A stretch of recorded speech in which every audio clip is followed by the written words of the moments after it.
বউ ভাতের পরদিন সকাল সকাল উঠে পড়ল রিনি। সুগত ঘুমোচ্ছে। স্নান করে বাইরে বেরিয়ে দেখে রান্নাঘরে দিদিয়ে চা করছে। কাছে গিয়ে দাঁড়ালো রিনি। উঠেছ? খুব ভালো।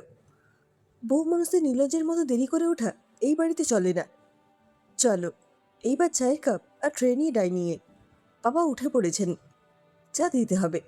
আর হ্যাঁ, কাল বেশি রাত পর্যন্ত যাবনি তো? বাবলুর শরীর খারাপ হবে বেশি রাত করলে। যা ধকল গেল কটা দিন। আবার তো কদিন পর থেকেই ওর অফিস। ডাইনিংয়ে গিয়ে রিনি দেখে শ্বশুরমশাই খবরের কাগজ নিয়ে বসে আছেন। রিনি ওকে চা দিতেই বলে উঠলেন, এ কি বৌমা, এত তাড়াতাড়ি উঠে পড়েছ? হ্যাঁ বাবা, আমিই বলেছি, ঘরের বউ বেশিক্ষণ ঘুমিয়ে থাকলে ঘরের লক্ষ্মী থাকে না। তো সবটাতেই বাড়াবাড়ি শিপু। সবই তো বিয়ে হলো ওদের, ঘর সংসার তো পড়ে আছে সারা জীবন। বাবা তুমি চুপ করো। ঘর সংসারের কি বোঝো তুমি? মা যতদিন ছিল সব সামলেছে, তারপর আমি। সব দিক না দেখলে এ সংসার ভেসে যাবে। ঠিক আছে, তাও বৌমাকে কটা দিন একটু সংসারে জড়াস না। তুমি ঘরে যাও বৌমা, বাবলু উঠেছে কিনা দেখো। আর এত ভোরে না উঠলেও চলবে। মানে ঘরে যাবে কি? রান্নাঘরে সব বুঝে নেই, আমি আর কত করব? বুঝবে, কটা দিন যেতে দে, দিরাগমন সেরে আসুক। এখনই কেন করছিস এমন? বৌমা যাও তুমি ঘরে। রেনি চুপ করে দাঁড়িয়ে থাকে, কি করবে বুঝে পায় না। কাগজ দেখেই বাবা সম্বন্ধ ঠিক করেছিলেন। শাশুড়ি মা নেই, রিটায়ার্ড শ্বশুর আর এক অবিবাহিত ননদ, যে ভাইকে বড় করতে গিয়ে বিয়ে করেনি। ছিমছাম পরিবার। কিন্তু এই বাড়িতে পা দিতেই বুঝে গেছে বাবলুর চেয়ে 11 বছরের বড় ওই ননদই এই বাড়ির সর্বেসর্বা। ভাইটিকে তিনি ছোট ছেলের মতো আগলে রাখতে ভালোবাসেন। কাল রাতে তিনি শুয়েছিলেন রিনির সঙ্গে, সারা রাত বলে গেছেন কিভাবে বাবলুকে তিনি বড় করেছেন। মা মারা যাবার পর বাবলুকে তিনি আগলে রেখেছেন বুক দিয়ে, তাই নিজে বিয়েও করেননি। বাবলুর সামনে জ্বর হলে তিনি কত অস্থির হয়ে যান। বাবলু তার হাতে ছাড়া আর কারোর হাতে রান্না খায় না। এমনকি রিনিকে তিনি পছন্দ করেছেন বলেই বাবলু পছন্দ করেছে। তার কথাই বাবলুর বেদবাক্য। আর বিয়ে হয়েছে বলেই যেন এখনই সংসার বাড়ানোর কোনো ইচ্ছে না থাকে রিনির।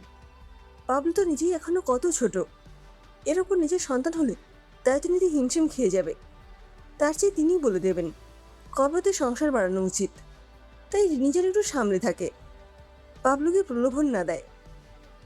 আর সামনেই শুভজনীর কথা আছে, তার আগে যেন ওদের মধ্যে কোনো সম্পর্ক না হয়। এই বাড়ির তাই নিয়ম। বৌভাতে দিন ঘরে যাওয়ার আগেও কানে কানে এই মন্ত্র জপতে লাগলেন, কোনোভাবেই যেন সম্পর্ক না হয় ওদের মধ্যে। শুভজনীর আগে এসব এ বাড়িতে মানা। শুভত অবশ্যকে একটা আংটি পরিয়ে দিয়েই শুভরাত্রি বলে ঘুমিয়ে পড়েছিল। অসহ্য লাগছিল রিনির, বড় অপমানিত বোধ করেছিল। কিন্তু নতুন বউ, আগ বাড়িয়ে কথা বলাটা অশোভন লেগেছিল ওর কাছে।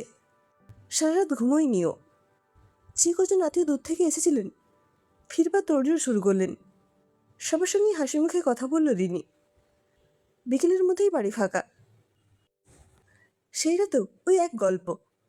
ননদ বলে দিলেন বই বই করে, লোভ সংবরণ করে থেকো, তাতে তোমাদেরই মঙ্গল।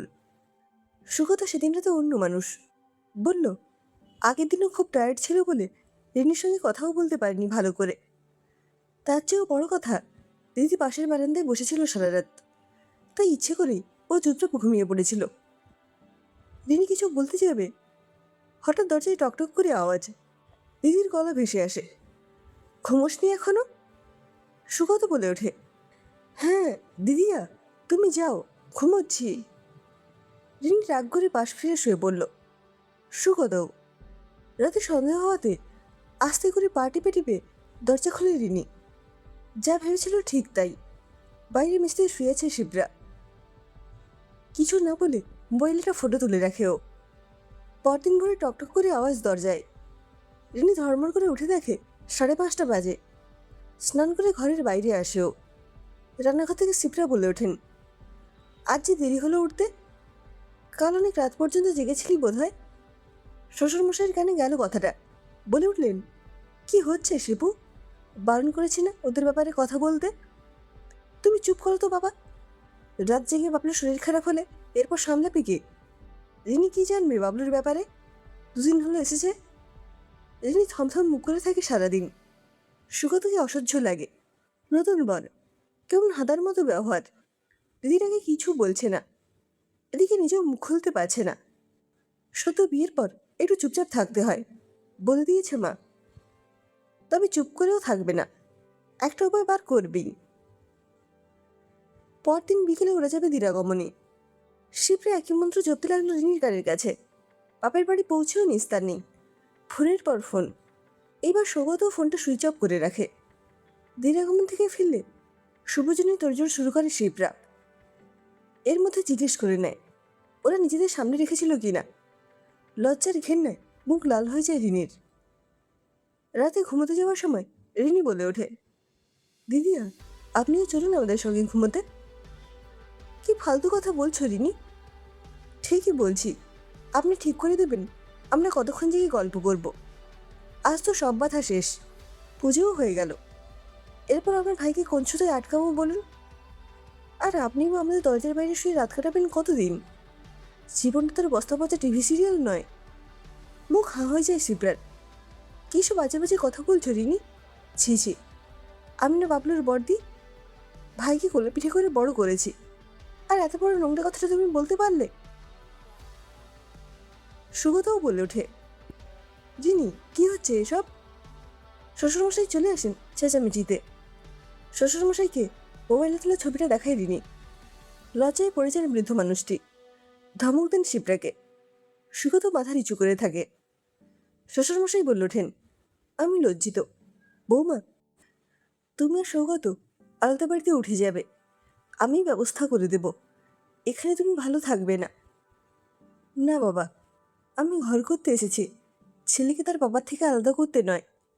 দিদিকে বুঝতে হবে যে তার ভাইটি আর ছোটটি নেই। আর সম্মান দিলে তবেই সম্মান পাওয়া যায়। আশা করছি দিদি বুঝবে কথাটা। শিবরা মুখ নিচু করে চলে যায় নিজের ঘরে। আর বাড়াবাড়ি করেনি। তবে ছোটোখাটো অশান্তি, মনোমালিন্য তো লেগেই ছিল। ইচ্ছে করে সুগত আর রিনির মধ্যে অনেক ছুতনাতা করে ঝগড়া বাঁধিয়েছে। নিজে না খেয়ে কাটিয়েছে অনেক রাত। তখন রিনিকেই আবার ধমক দিয়ে খাওয়াতে হয়েছে ওকে। তবে হ্যাঁ, রিনির একটা ফুটফুটে মেয়ে হওয়ার পর শিবরা তাকে নিয়েই মেতে আছে এখন। রিনি আর সুগতের ব্যাপারে খুব একটা আর মাথা ঘামায় না। ভাইঝিই তার চোখের মণি।